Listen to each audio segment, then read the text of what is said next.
Hello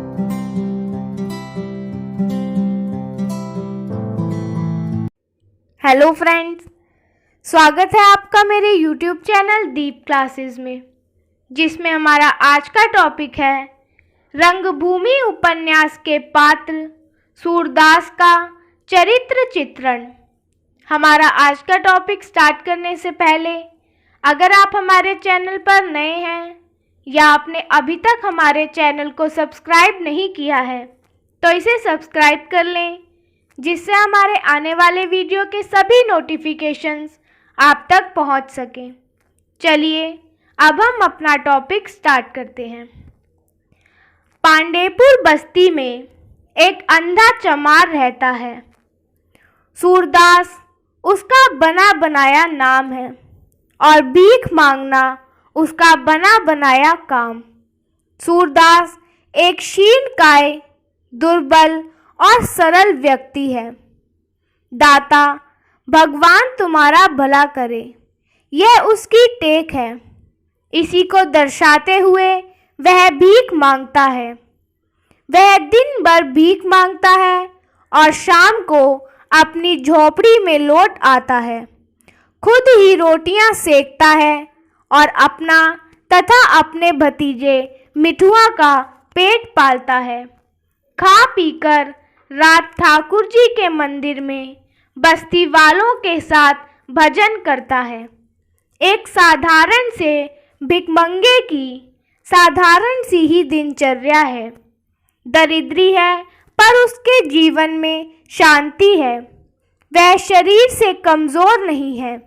Surdas था तो दुबला पतला, पर उसकी हड्डियां लोहे की थी। बादल, बूंदी, सर्दी, गर्मी, यह सब झेलते झेलते उसके अंग ठोस हो गए थे। इस शांत जीवन में अचानक एक दिन तूफान आता है। इस तूफान से जूझते हुए इस छोटे सूरदास की महान प्रतिमा बन जाती है। वह जीवन को रंगभूमि मानता है, इस पर अपना खेल खेलता है।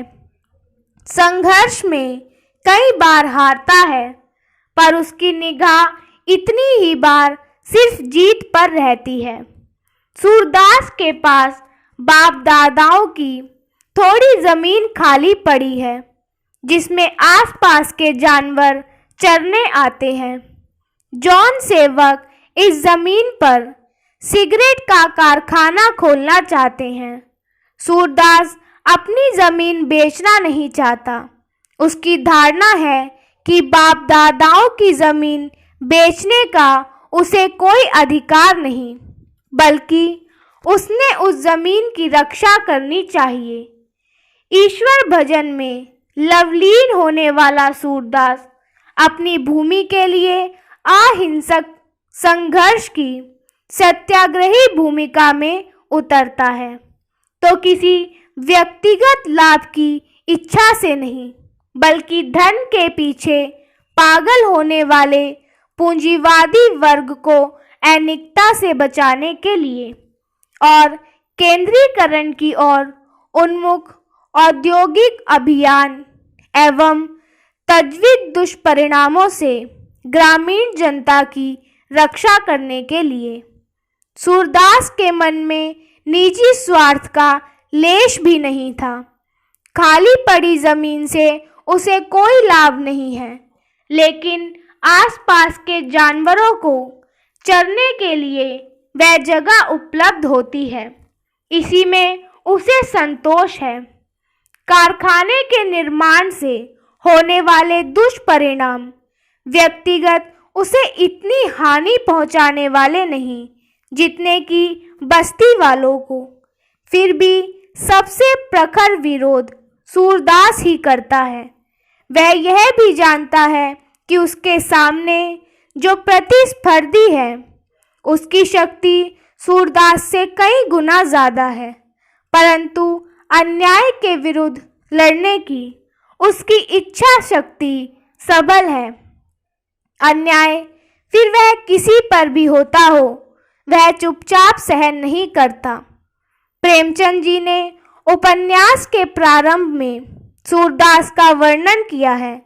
वह कहते हैं कि सूरदास एक क्षीणकाय, दुर्बल और सरल व्यक्ति है। बाह्य दृष्टि बंद एवं अंतर्दृष्टि खुली हुई। यह बहुत बड़ी बात है कि अंतर्दृष्टि खुली है, जिसके कारण वह अपने बजाय दूसरों के हित की बात सोचता है। समीक्षकों के मतानुसार सूरदास वस्तुतः गांधी जी का साहित्यिक संस्करण है। गांधीवाद के प्रति प्रेमचंद जी की गहन आस्था का सर्वाधिक एहसास रंगभूमि में होता है। सूरदास का पवित्र व्यक्तित्व गांधीवादी शील विषयक तत्वों से अनुप्राणित है। सूरदास जौन सेवक और भैरव जैसे शत्रु के प्रति भी निर्वेक भाव रखता है। साम, दाम, दंड भेद के उपायों को अवहेलित करता हुआ सत्याग्रह पर अडिग रहता है। इस संघर्ष में पराजित होता है, किंतु आत्मिक दृष्टि से वह पराजित नहीं होता। अपनी पराजय को क्षणिक मानता है और सत्य के साथ होने के कारण अंतिम विजय में दृढ़ विश्वास रखता है।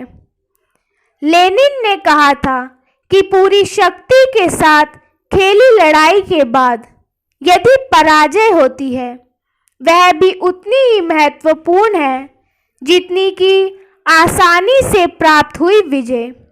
सूरदास की विजय इसी प्रकार की थी। उसी का कहना है कि हम सारे तो क्या मैदान से भागे तो नहीं, रोए तो नहीं, धांधली नहीं की, फिर खेलेंगे जरा दम लेने दो। हार हार कर तुम ही से खेलना सीखेंगे, एक दिन जीत जरूर होगी। बस्ती सिपाहियों के द्वारा हटाते वक्त लोगों में असंतोष फैलता है। बहुत बड़ी तादाद पर भीड़ जमा होने लगती है। उस वक्त भीड़ को वहां से हटाने के लिए, शांत रहने के लिए सूरदास लोगों को आवाहन करता है, लेकिन क्लर्क समझते हैं कि यह अंधा लोगों को भड़का रहा है और इसीलिए वह सूरदास पर गोली चला देते हैं, जिससे कुछ समय बाद सूरदास की मृत्यु हो जाती है। इससे यह स्पष्ट होता है कि सूरदास ने अंत तक गलत कदम नहीं उठाया, अपितु अंतिम क्षण तक केवल दूसरों का भला चाहा और दूसरों के हित की ही बात कही। इतिहास साक्षी है, हर महान आत्मा को गलतफहमी का, वहम का शिकार बनना पड़ा है। सूरदास का आत्म बलिदान एक गौरव गाथा का रूप लेकर हृदय परिवर्तन का आधार बनता है। उसकी प्रतिमा के सम्मुख शत्रु मित्र एक भाव से श्रद्धावान हो जाते हैं।